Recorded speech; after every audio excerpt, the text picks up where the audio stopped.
Thanks for joining us. Thank Which you. of these three teams is the biggest threat to the Eagles? Well, just let me go. I'll have to say the Rams. But let me just give you a little proof why. All right. Little proof. Just a little bit of proof. They were supposed to beat the Jags by 2. They beat the Jags by 10 on the road. They're supposed to beat the Cardinals by 3.5. They beat the Cardinals by 33 on the road, which was supposed to be a home game in London. I was there. They're supposed to beat the Giants by 6. They beat them by 34. They're supposed to beat the Texans by 12.5. They beat them by 26. You know, what the guy say? Can I get a little respect around here? Just a little respect. Just a little respect around here. You doing Rodney I mean, Dangerfield? can I get a little Eric respect? Dickerson is doing Rodney Can I Dangerfield? get a little? I rub it off on him. Can I get, man, please? I mean, I ain't gonna say by far, but we are the better football team. And why I say that is because we're good on all facets. Offense is good. Quarterback is playing well. Running back is playing well. Offensive line is playing good. Special teams is playing good. I mean, where's the weakness at? I mean, I look at most definitely Phillies, and I think our match is Philadelphia. Philly is playing good offense. Quarterback is playing well. Offensive line is playing well. Defense is playing well. In those kind of games, it comes down to mistakes and turnovers. That's what it comes down to. Luckily, we have both of them at home. So You got the Eagles at home in about a month. We got the Eagles at home. We're in Minnesota. We're in Minnesota. That's interesting. But I mean, would you say Case Keenum is going to go to the Super Bowl? Would you take Case Keenum? By the way, he was your quarterback last year. And you know what? Case is a good backup. I mean, he really is a good backup. That goes to show once again how the Jeff Fisher era, you know, He should be fired again. Want to hire him and fire him again? No, just fire him so that way he can't even get two jobs. Just send him a So letter. his first 2 jobs he come up for, he already fired. In case I'll you forgot, second that you're emotion. extra fired. Extra fine, but I have to say, and now look, people know me. I'm not no homer now. I'm not no Mr. Childish Boy. not. No. Yeah, no, I'm not. Cowboy. No, I'm not no cowboy guy. I just have to say that really, the Rams to me are the better football team. And Well, all you need to say lot. is they're the highest scoring team, and they got the higher ranked defense. 33 points a game. I know, and their defense is ranked 4th to Minnesota and New Orleans tied for 5th. So you got. And you know what? It don't always come to numbers. You know, it's when you have the turnover, when you take away the ball, how you playing. You know, giving them in the red zone. It's not always. Everything is not about numbers all the time. Right. As a team play at a high level, but you know, I think one thing. I don't know how you feel, but as a player, I didn't watch the special teams that much. I mean, I find myself watching the Rams special teams because they're that exciting. So anyway, that's my case, Your Honor, and I lay it on the table. There it is. It's a You good know what, case. E, I'm going to have to disagree with you. I'm going to have to take the New Orleans Saints. For the simple fact, I'm going to get to their defense in a minute, but they still got a guy that's thrown for 5,000 yards 5 times in a season. And if you think about this, they won their last 7 ball games. Skip, he only has 13 touchdown passes. When have you ever known Drew Brees to be 9 games into the season and only have 13 touchdown What did passes? he tell us at the Super Bowl? We gotta bounce it up. Well, they do it more than balancing it up. They're running. The first 2 weeks of the season, Skip, they gave up 1,025 yards. Then what happened? I don't know what happened. I've never seen anything like this. I kept telling you. Skip, they're the. I kept telling you. And since week 3, they're number 1 in total D, number 1 in pass D, number 2 in scoring D. They went from giving up 512 to 32 points a game in the first 2 to 255 and 14 over the last. I watched them in the preseason, and I told you that defense has talent everywhere.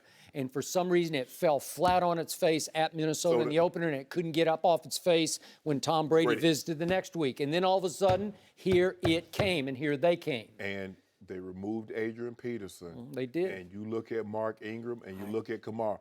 They ran the ball, ED. You've never done this. 24 straight times. 24. I got it. In a row? In a row. Yeah, that's Now you know what, Skip? If you give up a 80-yard touchdown pass, you can say, you know what? Okay, man, I thought it was cover 2. I thought it was quarters. I thought it was single. No, when someone lines up and they turn around and hand it to him or they toss it to him, 24 straight times, they say, our men are better than your men. And you can't do a thing about it. And where were they when this happened? They were in Buffalo. And it was cold and it was windy. And Sean Payton said, watch this. We're going to show you we can do this in this weather to this team in its house. Right? That's That what was they said. impressive. I mean, how you gonna let somebody come to your house, put their feet up on their furniture like this here, and told the man, hey, go get me somebody a refrigerator. Let me test them ankle. They're good, cuz. I keep them right. They good today. They good today. Edie, now you Now you don't have any notes. What are you going to do? I don't need to know. Have you ever played in Buffalo? Yes. Oh my God. You know I know how cold it is. It's cold, and the fans are rabid. They start, "Let's go Buffalo." It's I had a windy heck in there over too. It blows in from Woo, Skip. open end. 300 yards. I mean, had two backs go over 100 yards. 300 yards rushing. That's like a 500-yard rush there in college. You just don't see that often. Where two backs rush for 100 and you get 300 rush yards. 298 against Buffalo in your house? Man. Don't look now. Okay. Mr. Dickerson, Yes, I sir. am with Mr. Sharpe on this one. I have to give a slight edge, only a slight edge, Slight. to the New Orleans Saints. Okay. In large part because of that quarterback versus the young quarterback versus Case Keenum. Now, I have high regard for Case Keenum. I've always liked him. I liked him at the University of Houston, undrafted. Didn't he win a playoff game for the Texans? I think he won against Cincinnati. I just like his spirit and his verve, and he's fearless. Yes. And he played really well. He made a couple of big late blunders yesterday, but he was really good on the road at Washington and lit them up. And he is capable. And Jeff Fisher ruined two quarterbacks, or stunted the growth of two quarterbacks last year, including Case Keenum. Now back to your statement that the Rams have no weakness. I will agree with that except for one thing. The weakness is the schedule, because it's by far the hardest of these three schedules of the 7-2 teams. You got to go to the Vikings, and the Vikings are quietly about as hot as the other two teams are, right? Yeah, they're playing And well. the only problem the Vikings have is all of a sudden they got a quarterback quandary, controversy, because Teddy Bridgewater is crying tears of joy on the sideline. Not joy's tears, but tears of joy, right? You know, and he wants to play, and Case Keenum's on fire. So what do? I think you got to stay with the hot hand. Yeah. But I don't know if the football team is going to love it. He'll be okay. He can cry again next Sunday. Well, he maybe may have to. that helped us win. Okay, so back to the Rams. You have to go to the Vikings, and I don't love your chances there. I'm going to give the Vikings the edge. I'll make an early pick and say the Vikings win that game. They're about 2.5. Then the Saints come to your place. So we got all the 7-2s playing a round robin here. Go knock each other out. Right? And then you have to go to Arizona. You should win that game, but you never know. And then here come those Philadelphia, Pennsylvania Eagles, right? Eagles fly all the way to L.A.